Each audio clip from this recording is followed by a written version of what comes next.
ऐसी स्थिति में ये दोनों पक्ष जीवन के, ये हमारे आपके जीवन में भी यही प्रश्न है।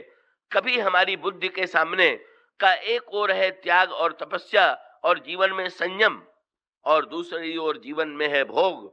हमें चुनाव करना है कि हम किसके पीछे बुद्धि को लगावेंगे। और उसके बाद बड़ी कथा सांकेतिक आती है और सब बड़ी सूत्रात्मक है। क्या रावण ने भी साधु का वेश बनाया और इंद्र ने गौतम का वेश बनाया? क्यों? कब भोगी को जब ये लगता है कि भोग हमें नहीं मिल रहा है, तो उसको ये लगता है कि भाई त्यागी बनने पर जितना भोग मिल सकता है सरलता से, भोगी बन करके शायद न मिले। ये एक और विचित्र मनोविज्ञान है। तो त्यागियों के पास और भी अधिक लोग भोग सामग्री लेकर के जाते, इसलिए इंद्र के मन में भी यही आता है कि गौतम का वेश बनाओ, और रावण के मन में भी यही आता है कि साधु का वेश बनाओ।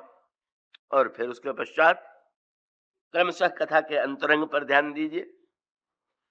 का इंद्र ने एक भ्रम की सृष्टि किया, रात्रि में ही दिन का भ्रम। बहुत बढ़िया बात। इसका अभिप्राय यह है कि प्रकाश में प्रकाश दिखाई देना कहे तो यथार्थ दृष्टि है, लेकिन कभी अंधेरा ही हमें उजेले जैसा प्रतीत होने लगे, यही इंद्र की माया है। और कुछ क्षणों के लिए महर्षि गौतम उस भ्रम में पड़ जाते हैं, पर भ्रम में पड़ने के पश्चात फिर महर्षि गौतम को ये ज्ञात हो जाता है कि नहीं, जो जिस को हम प्रातः काल और प्रकाश समझ करके आए थे वो तो अंधकार ही है, और लौट पड़ते।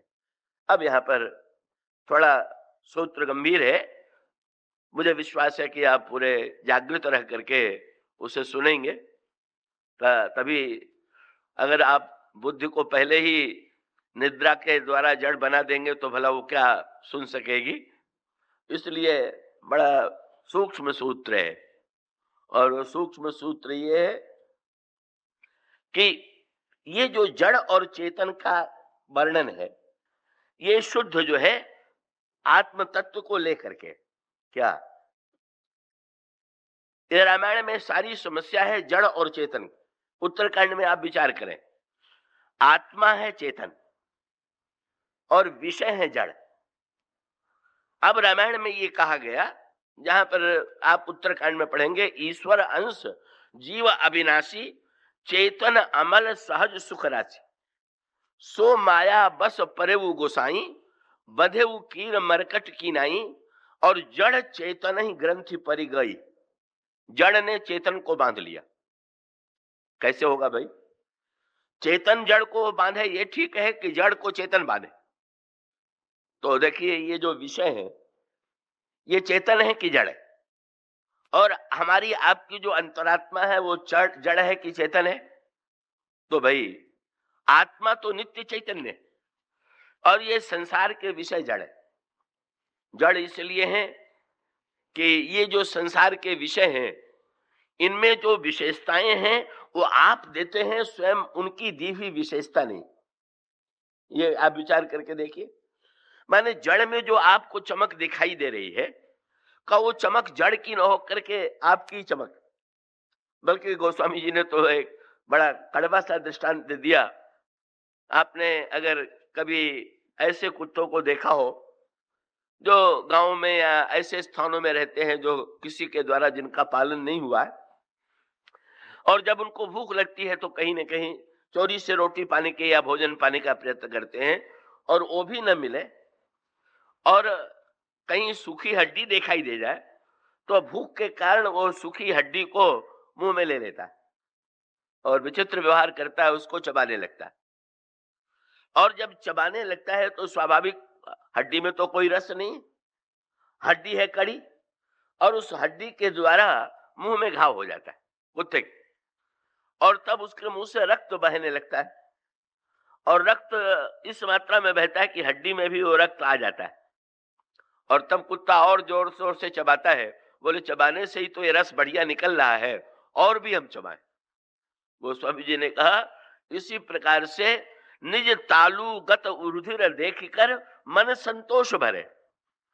हम वस्तुओं में आनंद की अनुभूति जो करते हैं अपने ही रस को, क्या किसी विषय में ये सामर्थ्य है कि आप अपने मन का आनंद उससे न जोड़ें और विषय में आनंद की अनुभूति हो जाए? बढ़िया से बढ़िया वस्तु भोजन रखा हुआ हो, पर उसमें स्वाद का अनुभव कब होगा? स्वाद का अनुभव आपको तब होगा कि जब आप अपने मन को उसके साथ जोड़ेंगे। अपने मन के आनंद को जब हम भोजन से जोड़ देते हैं तो लगने लगता है कि आनंद भोजन का है, ये आनंद हमारे मन का न होकर के। इस प्रकार से अपने ही आनंद को अन्यत्र देख करके व्यक्ति जो है उसी को आनंद मानने की भूल कर बैठता है। पर ये भ्रांति इतनी प्रबल है कि व्यक्ति जो है का बड़ी प्रसिद्ध गाथा आती है महाराज जनक की। महाराज श्री जनक को सभा में बैठे हुए देख करके एक मंत्री ने पूछ दिया, महाराज क्षमा करें, एक प्रश्न करने पर अगर आप रुष्ट न हो तो मैं प्रश्न करूं। जनक ने कहा पूछिए। उसने यही कहा कि महाराज आपको लोग विदेह कहते हैं, पर आप तो देह के सारे भोग भोगते हुए दिखाई देते हैं, संसार का सारा व्यवहार करते हुए हैं, तो हम में आप में अंतर क्या है, आप विदेह कैसे? मुस्कुरा करके जनक ने कह दिया, लोग कहते हैं, मैं तो नहीं कहते। पर उसके थोड़ी देर के बाद महाराज विदेह ने आज्ञा निकाल दिया, जिस मंत्री ने प्रश्न किया था कि उसको फांसी दी जाएगी। जब उसने सुना कि घोषणा की जा रही फांसी की तो बेचारा बड़ा दुखी हुआ। बैठे बैठाए मैंने कहां से ये संकट मोल ले लिया। राजा तो राजा ही होता है, उसने अपने स्वभाव का परिचय दिया और थोड़ी देर के बाद जब वो एकदम मृत्यु के आतंक से कांप रहा था, उसी समय राजा की ओर से एक निमंत्रण पत्र लेकर के व्यक्ति आया और कहा कि राजा ने आपको आज भोजन के लिए निमंत्रण भी दिया। अब उस बेचारे की स्थिति, डर के मारे भोजन के लिए भी जाना पड़ा और मंत्री के लिए जो भोजन बनाया गया था उसमें खीर में नमक डाल दिया गया तो कड़ी में चीनी डाल दी गई, सारी वस्तुएं उल्टी पलटी करके बनाई गई, परोस दी गई और उसके सामने जनक खड़े हो गए, हाथ में तलवार लिए, बोलो भोजन करो। बेचारे को भोजन करना भी पड़ा। जब भोजन कर चुका तो मंत्री से महाराज जनक ने पूछा, ये जो वस्तुएं तुमने खाई हैं इसमें किसमें कैसा स्वाद है, तुम अगर ये बता दो तो तुम्हें हम मृत्यु दंड से मुक्त कर देंगे। सो उसने कहा, महाराज आप चाहे मारें चाहे छोड़ें, पर मैं नहीं बता पाऊंगा। तुम इतना भोजन कर गए, नहीं बता पाऊंगा। बोले महाराज मेरा ध्यान तो फांसी के फंदे पर अटका हुआ था, भोजन तो यंत्र की तरह मैंने ले लिया, कहा मुझे क्या पता कि भोजन में कैसा स्वाद था। बोले यही सत्य, तुम्हें मृत्यु दंड देने के लिए नहीं, ये सत्य बताने के लिए कि वस्तुतः का व्यक्ति जहां मन को जोड़े हुए है वहीं पर उसको रस सुख की अनुभूति होती है। मैं निरंतर विषयों में होता हुआ दिखाई देने पर भी हमारा मन विषयों में संलग्न नहीं है, इसीलिए मुझे लोग विदेह कहते हैं, क्योंकि देह में रह करके भी देह के प्रति मेरे मन में आकर्षण और भोग दिखाई देने पर भी भोगने वाली वृत्ति नहीं। वस्तुतः ये यथार्थ सत्य है कि कोई भी आनंद तब तक आनंद नहीं हो सकता है जब तक हम अपने मन का सुख, अपने मन का आनंद जोड़ न दें। इसलिए बार बार कबीरदास भी कहते हैं, तुलसीदास जी कहते हैं, कबीरदास जी कहते हैं, व्यक्ति कह रहा है मैं प्यासा हूं, और कबीर व्यंग भरी भाषा में कहते हैं, कितना बड़ा आश्चर्य, क्या धोबिया जल बीच मरत पियासा, धोबी जल के बीच में प्यासा मर रहा। और क्या और बढ़िया वाक्य का, जल में ठाड़, जल में खड़ा है लेकिन पियत नहीं मूर्ख, अच्छा जल है खासा। इतना सुंदर जल होते हुए भी अपने अंतर हृदय में ही आनंद का स्रोत उमड़ रहा और उस आनंद में ही जीव विद्यमान। पर कैसे आश्चर्य की बात है कि वो आनंद के लिए प्यास का अनुभव कर रहा है। सुख कैसे मिले, आनंद कैसे मिले? कबीर कहते हैं, क्या बतावें कैसा ना समझ ये धोती धोबी है कि जो देख नहीं रहा है कि अगर उसके पास जल न होता तो कपड़े कहां से साफ करता। धोबिया कहने का क्या अर्थ? बोले धोबी को तो जल दिखाई देना चाहिए, औरों को दिखाई दे चाहे न दिखाई दे, पर धोबी तो कपड़ा तभी धोएगा जब उसके पास जल होगा। और जब अनुभव हो रहा है तो प्रत्येक व्यक्ति धोबी, और धोबी का अर्थ है कि प्रत्येक व्यक्ति तो अनुभव कर रहा है कि हम अपने आनंद को जोड़ करके हम संबंध न जोड़ें, हम मन न जोड़ें, तो हमें किसी वस्तु में आनंद की अनुभूति नहीं होगी। हम संबंध जोड़ लेते हैं, अपने मन से नाता जोड़ लेते हैं, हमको आनंद की अनुभूति होने लगती। तो तुलसीदास जी अपनी भाषा में विनय पत्रिका में कहते हैं, उन्होंने भी यही कहा, आनंद सिंधु मध्य तव बासा, बिनु जाने कत मरस्य पियासा। अरे आनंद समुद्र में रहते हुए भी अरे ना समझ, तुम ना समझी के कारण क्यों प्यासे मर रहे हो। यही है जड़ और चेतन की गांठ। जड़ विषयों ने जब व्यक्ति अनुभव करता है कि ये विषय अगर हमें नहीं मिलेगा, ये पदार्थ और ये वस्तु नहीं मिलेगी, तो हम सुखी नहीं होंगे, हम तो दुखी हो जाएंगे, तो कैसी विडंबना है। इसी को उत्तरकांड में कहा गया, जड़ विषयों ने चेतन जीव को बांध लिया। अहिल्या कौन है? अंतरात्मा ही अहिल्या।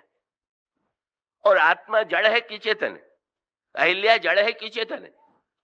कभी अहिल्या चेतन थी, बीच में जड़ बन गई सी थी और अंत में फिर चेतन हो गई। और ये अहिल्या जड़ कब हो गई? बोले अहिल्या जड़ तब हो गई जब उसने जड़ विषयों का आश्रय लिया। भोग का आश्रय लेने का अभिप्राय क्या हुआ? भोग में सुख की अनुभूति, मानो इसका अभिप्राय ये है। गौतम ने जो शाप दे दिया कि जाओ पत्थर हो जाओ, उसका अभिप्राय ये है कि हमारी निर्मल बुद्धि, अंतरात्मा से जुड़ी हुई बुद्धि जब भोगों में सुख को ढूंढने लग जाती है, भोगों में आनंद की खोज में लग जाती है, तब उसमें जड़ता का उदय हो जाता है। अरे तुम स्वतंत्र चेतन होकर के जड़ हो गए, स्वयं आनंद बांटने के स्थान पर तुम आनंद के भिखारी हो गए। मानो यही अहिल्या को जो दिया गया शाप था, पर स्वरूप तो उसका चेतन ही है।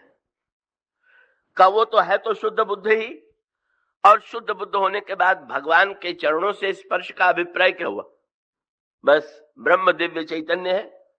ब्रह्म पद का संस्पर्श प्राप्त करते ही का महर्षि विश्वामित्र मानो सदगुरु हैं, और सदगुरु ने का मानो भगवान के चरण का स्पर्श करा लिया।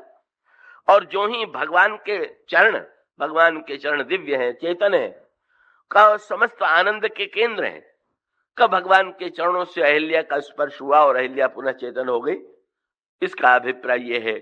हमारी समस्या सारी यही है कि हम बुद्धि में हम ये मान बैठे हैं कि हम संसार के भोगों के बिना सुखी नहीं हो सकते, और हम भटक रहे हैं। भोगों को पाने के बाद भी कुछ समय के लिए हमको भले ही सुख की अनुभूति हो रही हो, पर बाद में हमको असंतोष की अनुभूति होती है। और तब उपाय क्या है? उपाय यही है कि किसी प्रकार से भगवान के चरणों से इसका संस्पर्श हो, और अपने पद में, ब्रह्म पद से जब ये बुद्धि जुड़ेगी, तो बुद्धि की जो भ्रांति है, वो बुद्धि की भ्रांति मिट जाएगी। ये है अहिल्या का उद्धार। और इसी प्रकार महर्षि गौतम बड़े कृपालु हैं। इंद्र को भी उन्होंने जो बात कही, वो बहुत, इंद्र को शाप क्यों मिला? अहिल्या को मिला शाप, जाओ पत्थर हो जाओ। और इंद्र को शाप मिला तुम्हारे शरीर में 1000 छिद्र हो जाए। इसका अभिप्राय क्या? घड़े में कितना भी सुंदर जल भरा हुआ आप क्यों न रखें, दूध भर करके क्यों न रख दें, पर अगर एक छेद हो जाएगा तो क्या होगा? क्या एक छेद होते ही धीरे धीरे वो सब बह जाएगा। क्या इसी प्रकार से ये जो पुण्य है, ये तो है दूध कह लीजिए, चाहे दिव्य जल कह लीजिए, और शरीर है घड़ा, और शरीर के घड़े में जो पुण्य का जल भरा हुआ है, उसमें भोग का एक छेद हो जाए तो धीरे धीरे सारा पुण्य जो है बह करके समाप्त हो जाता है। पर गौतम ने कहा कि सही मार्ग से भोगों को भोगे तो पुण्य शायद देर में हो, पर तुमने जिस मार्ग से भोगों को भोगने की चेष्टा किया, तो एक छेद नहीं, तुम्हें तो 1000 छेद हो गए। और 1000 छेद वाले इंद्र, तुम्हारा पुण्य कितने दिन तक टिकेगा? तुम अनुचित मार्ग से भोगों को जब पाने की चेष्टा करोगे, कब तक तुम्हें सफलता मिलेगी? जाओ छिद्र ही छिद्र। लेकिन संत की दया क्या है? उपाय बता दिया। और उपाय दोनों का संबंध श्री राम से ही जुड़ा।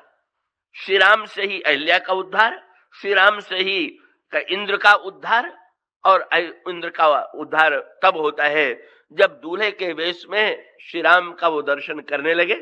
मानो संकेत ये था, इंद्र तुम सुंदरता के इतने बड़े प्रेमी हो कि सुंदरता के पीछे पागल होकर के तुमने इतना अनर्थ किया। जब दूल्हे के रूप में राम की सुंदरता तुम देखोगे तो राम की सुंदरता देखते ही वो आंखें बन जाएंगी, छिद्र नहीं रह जाए। और उसका अभिप्राय कि सुंदरता अगर देखनी है तो भगवान की सुंदरता देखने की अभिलाषा यदि उत्पन्न हो जाए तो हमारे पुण्य में दृष्टि आ जाएगी, हमारे पुण्य में छिद्र नहीं रहेगा। अहिल्या का उद्धार वस्तुतः बुद्धि का उद्धार है, ये बुद्धि की समस्या का उद्धार है। और भगवान के नाम का जो जप है उसका भी उद्देश्य यही है कि अगर राम नाम का जप करें तो हम भगवान के नाम से प्रार्थना करें। गोस्वामी जी ने विनय पत्रिका में कहा, प्रभु आपने अहिल्या का उद्धार किया है, मेरे जीवन में भी एक अहिल्या है, उसका आप उद्धार कीजिए। सहस सिलाहू ते जड़मति भई है। भगवान ने पूछा वो अहिल्या कौन है, तो सीधा जी ने कहा मेरी बुद्धि अहिल्या हो गई और 1000 गुना अहिल्या हो गई। भगवान ने पूछा ये 1000 गुना क्या हो गया भाई, पत्थर तो पत्थर। उन्होंने कहा अहिल्या ने एक बार भूल किया तो पत्थर हो गए और मेरी बुद्धि रोज ही वही भूल दोहरा रही है, तो मैं क्या बताऊं कि ये बुद्धि कितनी जड़ हो गई। और उसका सूत्रात्मक तात्पर्य है, राम का नाम जप करते समय हम प्रभु से यही प्रार्थना करें कि प्रभु हमारे बुद्धि की जड़ता को, हमारी बुद्धि की और आस विश्वास भरोसो हरहु जीव जड़ता। इन पंक्तियों में यह बताने की चेष्टा की गई है कि सतयुग त्रेता या द्वापर युग में जो समस्याएं थीं, स्थूल दृष्टि से देखने पर ऐसा प्रतीत होता है कि वे समस्याएं, तो सतयुग त्रेता द्वापर युग की जो समस्याएं हैं, स्थूल रूप से देखने पर लगता है कि आज वे समस्याएं नहीं। पर नाम रामायण में गोस्वामी जी ये बताते हैं कि वे समस्याएं आज भी विद्यमान और उन समस्याओं का समाधान करने के लिए गोस्वामी जी ये कहते हैं कि अन्य युगों में तो उन समस्याओं का समाधान देने के लिए भगवान ने अनेक अवतार लिए, किंतु आज के युग में अगर उन समस्याओं का अनुभव हम जीवन में कर रहे हों तो उसका समाधान पाने के लिए अन्य किसी अवतार की अपेक्षा नहीं है। केवल भगवान के नाम के द्वारा ही उन समस्याओं का समाधान हो सकता है। और इस संदर्भ में उन्होंने नाम रामायण का श्री गणेश सबसे पहले अहिल्या के उद्धार से किया। कल सूत्र के रूप में अहिल्या की कथा आपके सामने प्रस्तुत की गई थी और जैसा कि मैंने कहा था कि अहिल्या प्रसंग ज्ञान भक्ति कर्म और शरणागति, ये रामचरितमानस में श्री राम के चरित्र को देखने की 4 दृष्टियां हैं और इन चारों ही दृष्टियों से यदि अहिल्या के प्रसंग पर विचार करें तो अहिल्या का प्रसंग अत्यंत संक्षिप्त होते हुए भी अनेक रहस्यों से ओतप्रोत है। तो कल ज्ञान के संदर्भ की चर्चा चल रही थी, चेतना में कैसे जड़ता का संचार होता है, जड़ के द्वारा चेतन कैसे बंध जाता है, इसी प्रक्रिया का वर्णन रामचरितमानस के ज्ञान दीपक प्रसंग में किया गया। और ये जो जड़ता है उसके मूल में भ्रम है। अहिल्या चेतन थी, बाद में भी अहिल्या चेतन ही हो गई। केवल बीच में ऐसा एक समय आया कि जब अहिल्या में जड़ता दिखाई दी और इस जड़ता के पीछे कारण क्या है, ऐतिहासिक रूप में इसका तात्पर्य ये है कि इंद्र को गौतम समझ लेने की भूल के कारण ही अहिल्या में इस प्रकार की जड़ता आई। तो वेदांत और ज्ञान परंपरा की मान्यता ये है कि मनुष्य के जीवन के दुख का मूल कारण, उसकी जड़ता का मूल कारण भ्रांति है।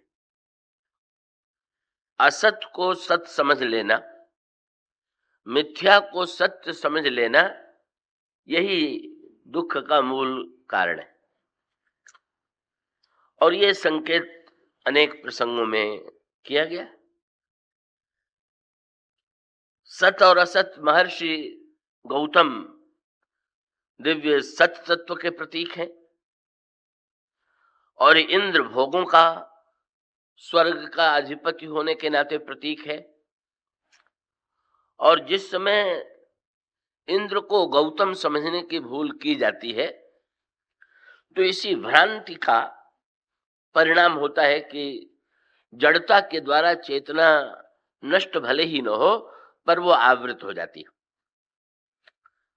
और तब इस जड़ता का विनाश कैसे हो?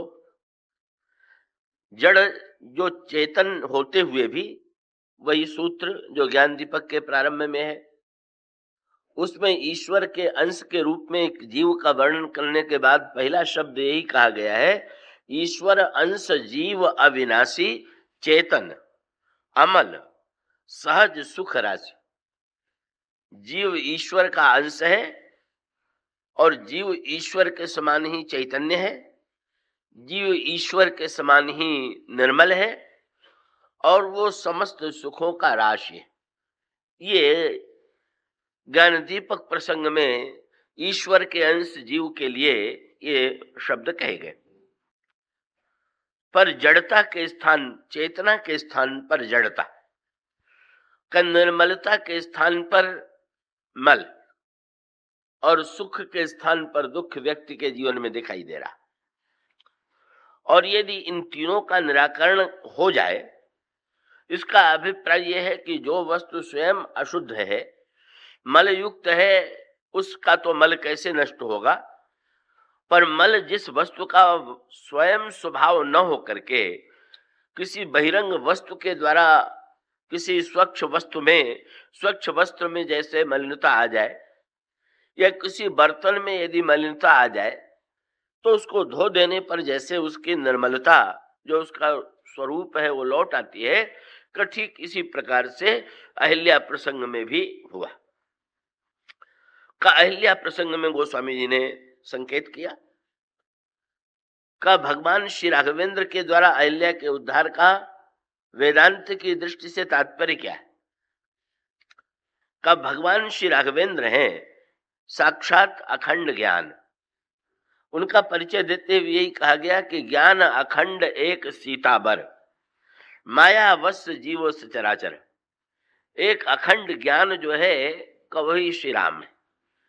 जीव का ज्ञान जो है आवृत हो जाता है।